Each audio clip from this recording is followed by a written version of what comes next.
하나님께서 오늘도 우리를 이 세상 가운데에서 하나님의 마음을 품고 살아가게 하실 줄 믿습니다. 다 함께 사도신경으로 신앙 고백하시겠습니다. 전능하사 천지를 만드신 하나님 아버지를 내가 믿사오며 그 외아들 우리 주 예수 그리스도를 믿사오니 이는 성령으로 잉태하사 동정녀 마리아에게 나시고 본디오 빌라도에게 고난을 받으사 십자가에 못 박혀 죽으시고 장사한 지 사흘 만에 죽은 자 가운데서 다시 살아나시며 하늘에 오르사 전능하신 하나님 우편에 앉아 계시다가 저리로서 산 자와 죽은 자를 심판하러 오시리라. 성령을 믿사오며 거룩한 공회와 성도가 서로 교통하는 것과 죄를 사하여 주시는 것과 몸이 다시 사는 것과 영원히 사는 것을 믿사옵나이다. 아멘. 다 함께 찬송가 263장 찬송하시겠습니다.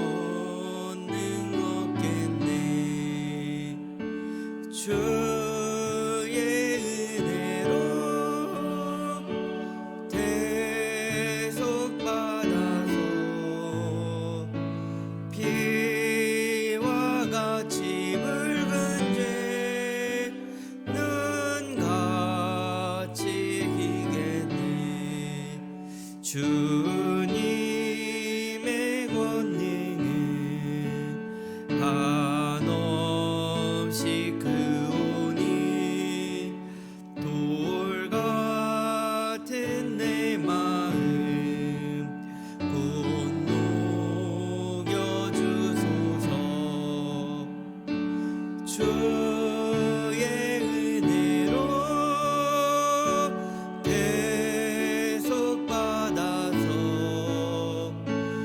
피와 같이 붉은 죄는 같이 기겠네. 내 맘이 약하여 늘 넘어지오니 주 예수 힘주사 굳세게 주의 은혜로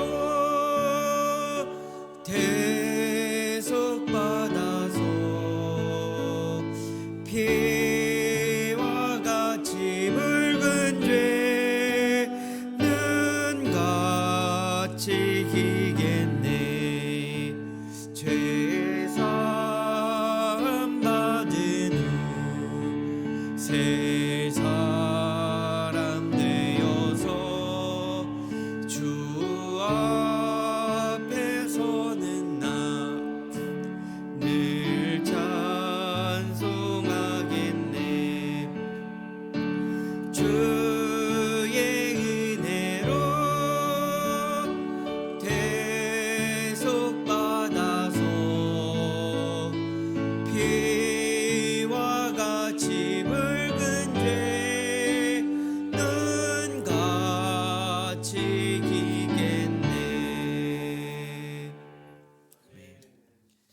오늘도 우리가 함께 나눌 하나님의 말씀은 민수기 16장 19절부터 35절의 말씀입니다. 민수기 16장 19절에서 35절까지의 말씀입니다. 교독하여 읽도록 하겠습니다. 고라가 온 회중을 회막문에 모아놓고 그 두 사람을 대적하려 하매 여호와의 영광이 온 회중에게 나타나시니라. 너희는 이 회중에게서 떠나라. 내가 순식간에 그들을 멸하러 하노라. 그 두 사람이 엎드려 이르되 하나님이여 한 사람이 범죄하였거늘 온 회중에게 진노하시나이까. 여호와께서 모세에게 말씀하여 이르시되 주의 명령을 이르기를 너희는 고라와 다단과 아비람의 장막 사방을 떠나라 하라. 모세가 일어나 다단과 아비람에게로 가니 이스라엘 장로들이 따랐더라. 모세가 회중에게 말하여 이르되 이 장막에서 떠나고 그들의 물건은 아무것도 만지지 말라.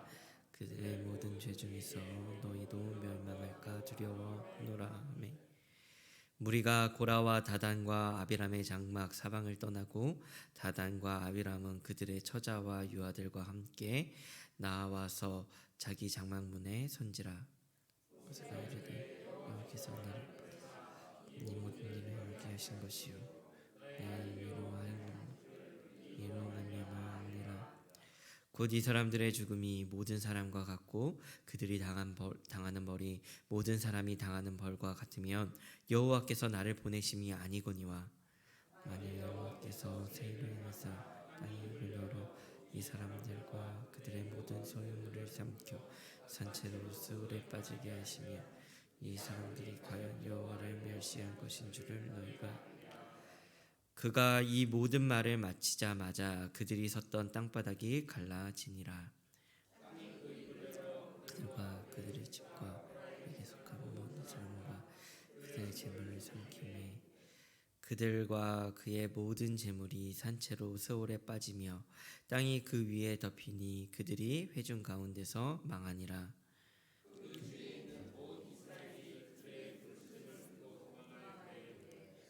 우리도 삼가 드렸다 하였고 함께 읽도록 하겠습니다. 여호와께서로부터 불이 나와서 분향하는 250명을 불살랐더라. 아멘.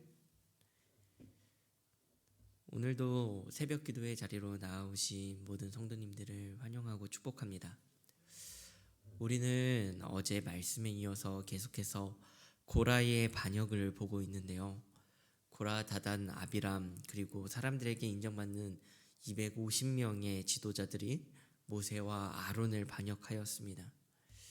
하나님은 오늘 본문을 통하여 이들을 심판하시는데 두 가지의 방법으로 그 심판을 이어가십니다.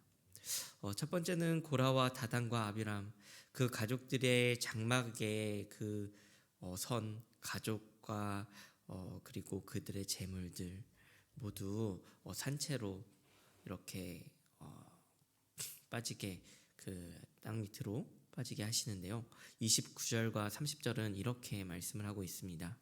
곧 이 사람들의 죽음이 모든 사람과 같고 그들이 당하는 벌이 모든 사람이 당하는 벌과 같으면 여호와께서 나를 보내심이 아니거니와 만일 여호와께서 세일을 행하사 땅이 입을 열어 이 사람들과 그들의 모든 소유물을 삼켜 산채로 스올에 빠지게 하시면 이 사람들이 과연 여호와를 멸시한 것인 줄을 너희가 알리라. 굉장히 특별한 심판이 일어날 거라고, 하나님께서 심판하셨다라고 말하지 않고는 설명할 수 없는 일들이 일어날 것이다 라고 말하는 것입니다. 어떻게 됩니까? 땅이 그 입을 열어서 그곳에서 끝까지 반역의 자리를 지켰던 그 남아있는 사람들과 재물까지 모두 다 삼키는, 우리가 상상해 보기로는 싱크홀 같은 것일지 지진 같은 것일지 정확히 알 수는 없지만 그런 놀라운, 하나님께서 하시지 않고는 일어날 수 없는 그런 심판이 일어나게 됩니다. 두 번째는 향로를 가지고 온 250명의 지도자들이 심판을 받습니다. 35절은 이렇게 기록하고 있는데요. 여호와께로부터 불이 나와서 분향하는 250명을 불살랐더라. 이 두 가지의 사건은 명확하게 하나님께서 심판하셨음을 보여주는 선명한 사건이었습니다. 그러나 이 두 가지의 심판이 일어나기까지의 모세의 모습은 조금 다른 모습들을 보여주고 있습니다. 오늘은 그 모세의 모습을 함께 집중해서 보고자 하는데요. 16절과 17절은 사실 먼저 모세가 고라에게 제안을 합니다. 제가 아까 향로를 가지고 오라, 고라 너도 향로를 가지고 오고 그리고 아론도 가지고 오고 250명 모두 다 가지고 오고 싶은 사람들은 다 향로를 가지고 모여라. 이것은 하나님께서 누구의 향을 받으시는지 보자라고 제안을 하는 것입니다. 하나님께서 판단을 하실 것이다. 모세는 자신이 있는 것입니다. 하나님께서 아론을 대제사장으로 선택하시고 그를 통하여 그의 향로에 담은 불을 통하여 제사를 받으실 것이다 라고 하는 확신이 있었던 것이죠. 그래서 하나님께서 분명히 보여주실 것이라는 확신이 있었던 것 같습니다. 어쩌면 이것은 모세가 고라에게 정면 대결을 하자고 하는 것이죠.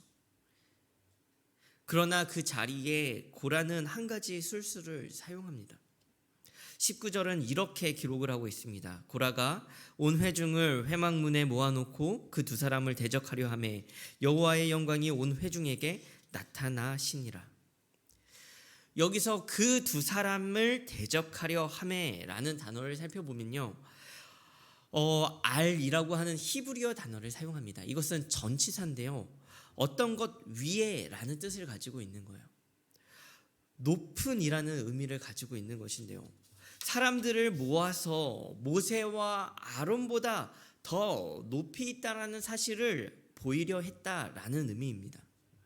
그러니까 고라는 군중을 모으고 그들의 힘을 가지고 자신의 능력이 지도자의 자리에 합당하다, 모세와 아론보다 지도자에 합당한 사람이다, 이것을 자신이 힘으로 과시하려 했고 그것을 뺏으려 했다라는 것입니다.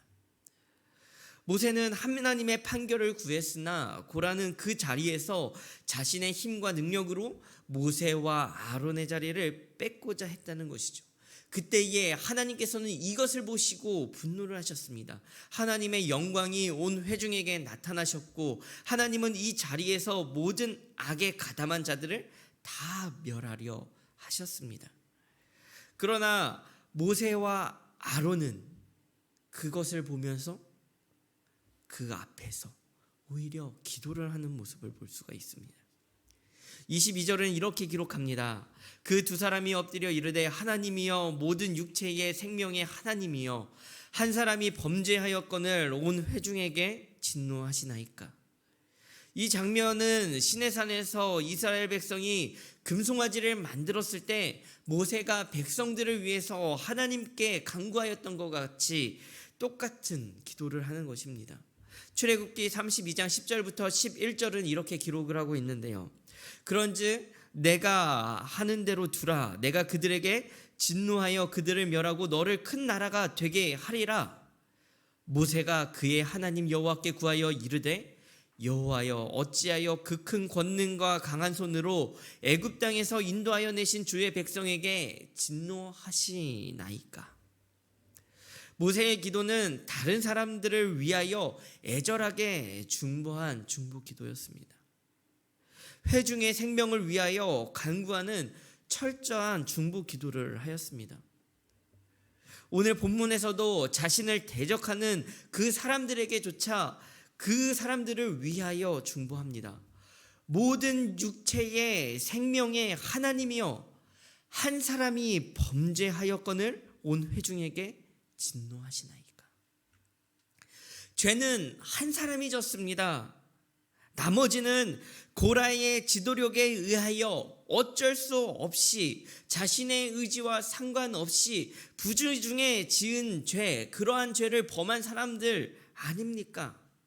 민수기 15장에서 하나님께서 부지 중에 죄를 저지른 자를 속죄제를 통하여 용서해 주시겠다 하셨는데 그 이야기를 하는 것입니다. 모세의 이러한 모습은 예수님을 닮은 것 같아요. 예수님께서 십자가에 달리셔서 말씀하셨습니다. 누가복음 23장 34절, 그것은 이렇게 기록을 하고 있는데요. 이에 예수께서 이르시되 아버지 저들을 사하여 주옵소서. 자기들이 하는 것을 알지 못함이니이다 하시더라. 예수님도 모세도 그 위치한 자리가 어디입니까? 하나님과 세상 사이. 몸은 이 땅에, 마음은 하나님을 향하여서 있다는 것을 보여줍니다. 눈앞에 하나님을 거역하는 수많은 사람들 앞에서 하나님의 마음을 품고 하나님의 마음으로 중보하는 것이죠. 모양은 모세가 하나님을 말리는 듯한 모습을 보여주고 있지만 그 실상은 사실은 하나님의 마음을 대변하고 있는 것입니다. 하나님이 사랑하시는 이 백성, 범죄하여도 사랑하시는 이 백성, 이들의 죄를 미워하시지만 다시금 품으시고 다시금 소망을 주시고 다시금 부지 중에 있는 죄를 사하시는 하나님의 그 놀라운 그 사랑의 그 마음, 사실은 죽어야 할 죄이지만 하나님 용서해 달라고, 하나님 사실은 용서하고 싶으시잖아요. 하나님의 마음을 대변하는 기도를 하는 것입니다. 하나님은 자신을 향하여 대적한 고라, 다단, 아비람의 장막을 지키던, 끝까지 반역의 자리에 지키던 그 가족, 그리고 끝까지 제사장이 되기 위해 그 향로를 지키고 섰던 그 250명을 다 죽이시지만 그 자리를 떠난 돌이킨 자들은 그들이 누구라 할지라도 하나님께서는 그들의 죄를 묻지 않으셨습니다. 모세의 중보는 그냥 죄인을 살려둔 것에 끝나지 않고 그 죄인 되었던 그 사람이 하나님 앞에서 바로 서는, 그 사람들을 바로 세우는 그 모습에까지 나아가게 하는 것을 우리는 성경을 통하여 지켜볼 수가 있습니다. 사실 고라는 모세와 아론을 반역하여 저주받아 죽은 사람이지만 그 자리에서 돌이켰던 사람들을 통하여 일어나는 하나님의 역사가 성경을 통하여 기록되어 있습니다. 민수기 26장 11절은 이렇게 기록을 합니다. 고라의 아들들은 죽지 아니하였더라. 많은 가족들이 그 장막을 지키며 하나님의 심판을 받았지만 그 자리를 돌이킨 자들, 그들이 고라의 아들들이라 할지라도 그 세 아들들은 죽지 않았습니다. 돌이킨 그 고라의 자손들을 통하여 성전에 문지기가 나왔고 노래하는 자들이 나왔습니다. 그래서 시편에 보면 고라의 자손의 노래가 수록되어 있는데 그게 한두 편이 아닙니다. 하나님을 대항하고 반역하는 자들을 하나님을 찬송하는 자들로, 하나님을 섬기는 자들로 세운 겁니다. 놀라운 반전이죠. 우리가 잘 아는 마지막 사사이자 선지자인 사무엘도 고라의 자손이라는 사실은 우리로 하여금 이 시대에 모세와 같은 자가 얼마나 필요한지 깨닫게 합니다. 예수님의 죽음의 자리에 섰던 그 수많은 사람들, 스데반의 그 순교의 자리에 있던 사도 바울을 통하여 하나님은 그들을 통하여서 그들을 다시금 세우시고 그리고 놀라운 하나님의 일들을 이루어 가십니다. 그러나 그 자리에는 하나님의 마음을 품은 자들의 기도가 있었습니다. 모세의 기도가 있었고 예수님의 그 기도가 있었고 스데반의 그 기도가 있었듯이 우리는 기억해야 합니다. 하나님은 우리를 이 세상에 모세와 같은 자로 부르셨다라는 사실입니다. 하나님과 세상 사이에서 하나님의 마음을 품은 자로 우리를 서기 원하신다는 것입니다. 수많은 사람들이 하나님을 대적하지만 그들을 향한 분노가 아니라 그들 때문에 마음 아파하고 속상해하는 그런 괴로움이 아니라 하나님의 마음을 대변하는 사랑으로 그들을 품은 넉넉한 중보자로 하나님 저들을 불쌍히 여기소서. 하나님 저들이 지금은 저 자리에 있지만 저들의 그 저 자리를 돌이켜 놀라운 하나님의 일을 이루실 줄 믿습니다. 제가 그랬던 것과 같이 저 사람들도 그 자리에서 돌이킬 줄 믿습니다. 그렇게 오늘 하루 다른 사람들을 중보하며 이 세상과 하나님 사이에서 중보자로 나아가는 오늘 하루가 되는 우리 모든 성도님들이 되시기를 간절히 소망합니다. 우리 함께 말씀을 기억하며 기도했으면 좋겠습니다.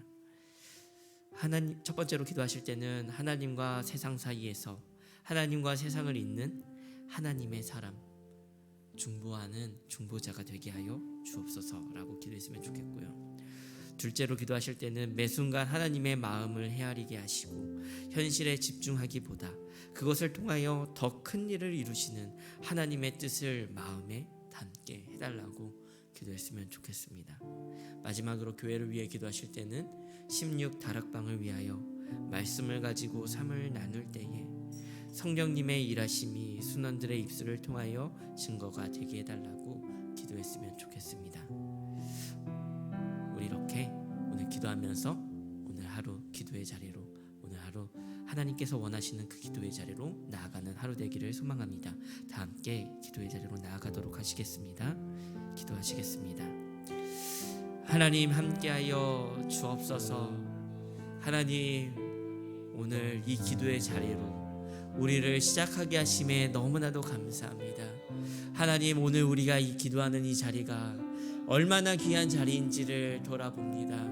하나님, 오늘 우리가 이 무릎 꿇은 이 자리가 하나님 오늘 말씀에서 나온 모세의 자리였고 예수 그리스도가 십자가에 매달리사 그곳에서 기도하셨던 그 자리였고, 하나님 스데반이 죽기까지 저들의 죄를 용서하여 달라고 그 기도하였던 자리가 오늘 우리가 무릎 꿇은 자리인 줄 믿습니다. 하나님, 정말 우리가 주님의 마음을 품고 이 자리에 무릎을 꿇습니다. 하나님, 정말 우리의 마음 가운데 하나님의 마음이 이 시간 임하기를 간절히 소망합니다. 하나님, 이 땅을 향하여 하나님의 마음을 품고 이 땅을 애통해하며 하나님을 거역하는 자들을, 하나님 정말 우리가 그들을 향하여 분노하는 것이 아니라 정말 그들을 마음에 품고 더욱더 애통하며 기도하는 자리에 서게 하신 것을 감사합니다. 하나님, 정말 우리의 자녀, 하나님 우리의 가족, 수많은 사람들이 아버지 하나님 주님을 외면하고 주님을 거부하지만 하나님 그들을 위하여 하나님의 마음을 품은 자로 우리를 서게 하신 것에 감사합니다. 하나님, 우리는 믿습니다. 하나님, 비록 아버지 하나님 그들이 주님을 외면하지만 하나님 정말 그들이 주님을 향하여 다시금 돌이킬 것이며 하나님 그들이 주님을 향하여 더욱더 놀라운 주님의 일을 이뤄나갈 줄 믿습니다. 하나님, 정말 반역의 자리에서 성전에 문지기가 나왔던 것처럼 하나님 반역의 그 고라의 자손을 통하여 하나님을 찬양하고 시를 쓰며 그 시편을 기록하였던 고라의 자손들이 나왔던 것처럼 하나님, 아무도 없고 캄캄한 그 사사시대에 마지막 불을 지피며 하나님께로 돌아오라 외치던 그 사무엘 선지자가 나왔던 것처럼 하나님, 정말 이 시대 가운데 하나님 이 시대 가운데 주님을 사랑하고 주님을 마음을 품는 그 사람들을 통하여 아버지 하나님 이 세상 가운데 주님께서 반전을 일으키실 줄 믿습니다. 하나님, 정말 이 시대가 주님을 모른다 하고 주님을 외면한다 하나 주님 이 시대가 다시금 되돌아오기를 간절히 소망합니다. 그들이 돌아오기까지 그 기도의 자리를 지키는 우리가 되게 하여 주옵소서. 하나님, 오늘 하루 아버지 하나님 우리가 살아가며 주님을 외면하고 때로는 주님을 모욕하는 자들, 그런 마음을 품고 있는 자들을 수없이 만나게 될 터인데 하나님, 주님의 마음을 품고 우리가 중보하며 하나님 정말 그들을 마음에 품는 하루가 되어지기를 간절히 소망합니다. 하나님, 그 변화가 오늘 하루